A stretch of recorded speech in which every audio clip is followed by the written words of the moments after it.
คนมื้อนี้เมย์มาวัดนายางมันบอกเลย วัดนายาง นายางใหม่ว่ะตัวนี้นายาง วัดนายางเก่าน ายางเก่าเนาะเพิ่นบูรณะ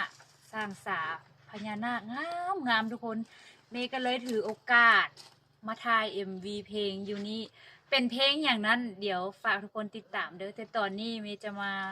บูชาขันดอกไม้ไปไหว้หลวงพ่อเพิ่นก่อนเนาะทุกคนเนาะ เอ่ย อันนี้ขันนี้คือเสริม เสริมอันนี้คันบูชาถวายน้ำสามสี ถวายน้ำสาม ขอ สี โชคขอลาบ สุขขอลาบอุดหนุน อันนี้มักเบ่ง เด้อ มักเบ่งเสริมดวงเสริมบารมี เสริมดวงเสริมบารมี ตัวนี้เสริมดวงเสริมบารมี อันนี้น้ำสามสีถวายขอโชคขอลาบพร้อมเป็นคู่กัน เอาซอยห้านละหนึ่งขันเด้อ เอาตัวนี้ ดิซอยเม็ดหนึ่งขันเด้อ เอ่ย เสริมบารมี เสริมโชค แล้ว ให้มัน มา เด้ ห้านนี่ไง อ ค่าห้านนี่ก็งามก็ต้องมาอุดหนุนเพิ่นนำนี่อาคารนี้อันนี้เป็นน้ำสามสี